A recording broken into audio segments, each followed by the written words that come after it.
La VAEP, comme toute VAE, c'est trois étapes qui vous permettent de montrer au jury que vous avez toutes les compétences du métier d'AP, que vous avez pu exercer, en tout cas toutes les compétences grâce à votre expérience, pour que le jury vienne valider ça à travers un diplôme.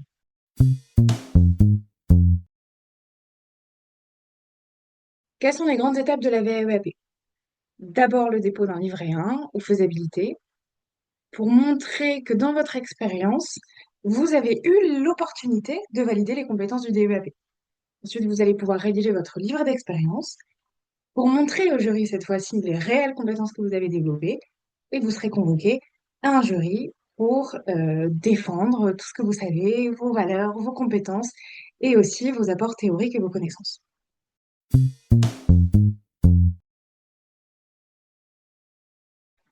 Alors, pour la VEAP, les expériences doivent reprendre tout le référentiel du DEAP, c'est-à-dire les 5 blocs de compétences, les 12 compétences du référentiel d'AP. Dans ces compétences-là, vous allez voir, si vous êtes curieuse, il y a des compétences soins, il y a des compétences sanitaires, il y a des compétences d'entretien, d'accueil des stagiaires, d'observation des paramètres vitaux, des choses comme ça. Et la question qui revient souvent, c'est est-ce que je suis obligée d'avoir une expérience en milieu hospitalier pour pouvoir prétendre à la VEAP? La réponse est non. Si dans votre expérience, et c'est valable pour toute expérience, si dans votre expérience, que vous soyez en EAJE, en assistante maternelle, dans les hôpitaux effectivement ou ailleurs, si vous avez pu expérimenter toutes les compétences du référentiel, dans bien sûr le niveau attendu d'une AP, vous pouvez prétendre à la VE, pardon. C'est juste qu'évidemment, le jury, quand vous avez fait un stage dans les différents lieux d'exercice de l'AP pour vous familiariser avec les différents rôles qu'une AP peut avoir, notamment, je pense à un hôpital avec la collaboration avec l'infirmière, on retrouve pas toujours de la même manière quand vous travaillez en petite enfance, enfin dans les lieux d'accueil, hein, pardon, petite enfance. Je pense aussi aux soins spécifiques avec les tout jeunes parents et les tout jeunes enfants. Voilà, comment on fait pour accompagner des parents? On n'a pas le même accompagnement non plus quand on travaille en EAG derrière. Voir toutes ces spécificités de la paix, aussi la limite de compétence de la paix, ça peut vraiment vous donner un réel plus lors de l'oral, ça montre que vous êtes investi et que vous voulez voir.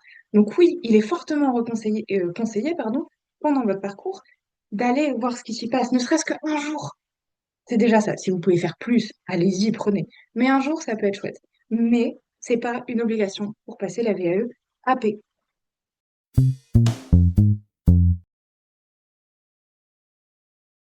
Première spécificité à prendre en compte, où vous allez vous inscrire pour passer cette VAE.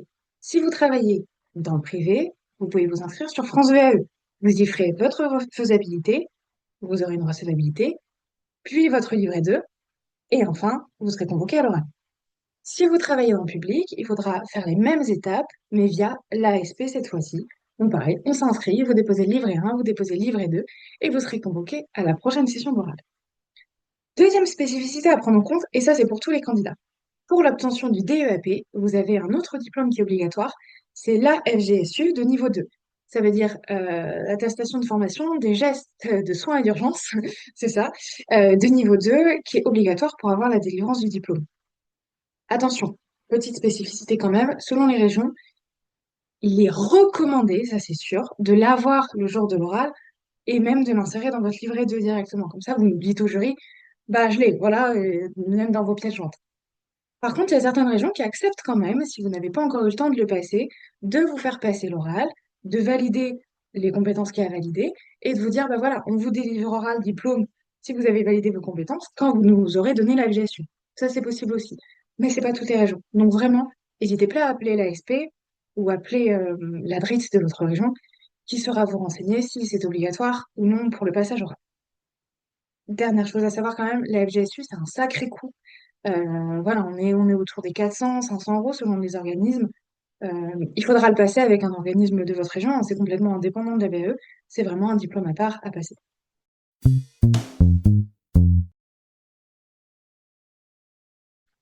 La VEAP en soi, à part la FGSU qui a un coût, elle est gratuite.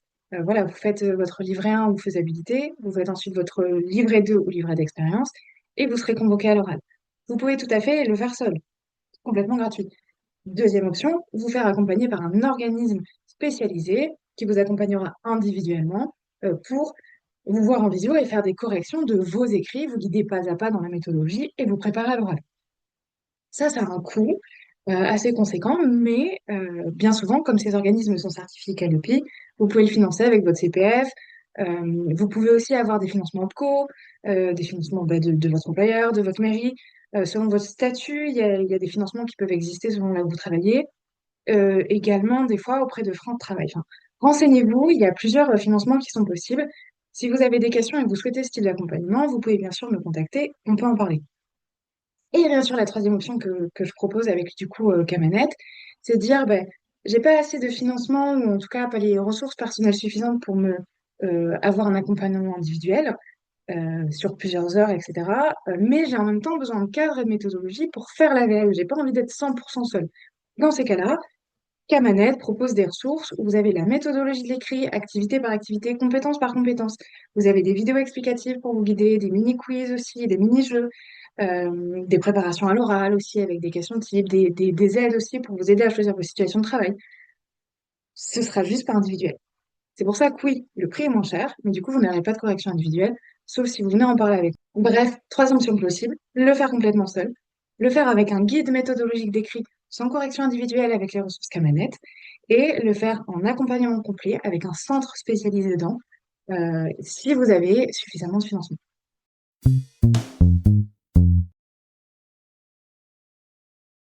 Si vous passez par France VAE parce que vous travaillez dans le privé, il n'y a pas spécialement de délai. Vous déposez quand vous êtes prête. Il faudra juste attendre le délai de la convocation à l'oral de votre région. Si vous déposez sur l'ASP, c'est la même chose, pas de délai non plus. Vous déposez quand vous êtes prête et vous serez convoqué à l'oral. Petite chose à avoir en compte, la FGSU est valable 5 ans et votre recevabilité, vous savez, vous faites votre livret 1, vous allez recevoir votre recevabilité, dire que vous êtes recevable, ça c'est valable 3 ans. Donc il faudra déposer dans les 3 ans. Souvent, on le fait avant et je vous conseille de le faire avant parce que si on dépose dans les 3 ans, c'est qu'en général, on a laissé sa VAE de côté un moment. Et une fois que votre livret de sera déposé, ça débloquera, entre guillemets, et vous serez sur une des attentes pour être convoqué à la prochaine session d'oral de votre région. Alors, techniquement, on est censé avoir des sessions d'oraux tous les 3 mois.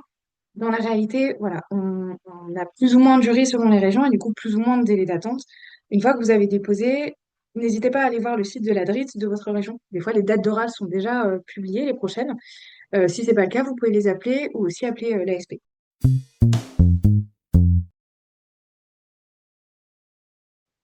Une fois que vous avez passé l'oral, du coup, vous aurez un retour du jury avec trois options.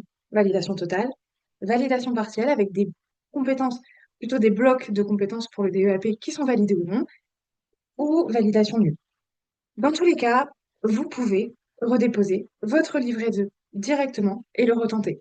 Donc, je vous invite à attendre en fait les retours de jury, voir ce qu'ils vous ont dit, parce vous pouvez demander les commentaires, retravailler votre écrit si c'est nécessaire. Les blocs qui sont validés, vous pouvez les enlever, écrire que ça a été validé lors d'un premier passage si vous ajoutez dans votre livret la feuille du jury. Vous déposez votre livret et vous serez convoqué à l'oral. Les blocs validés sont valables à vie, donc vous n'aurez qu'à repasser ceux qui vous manquent.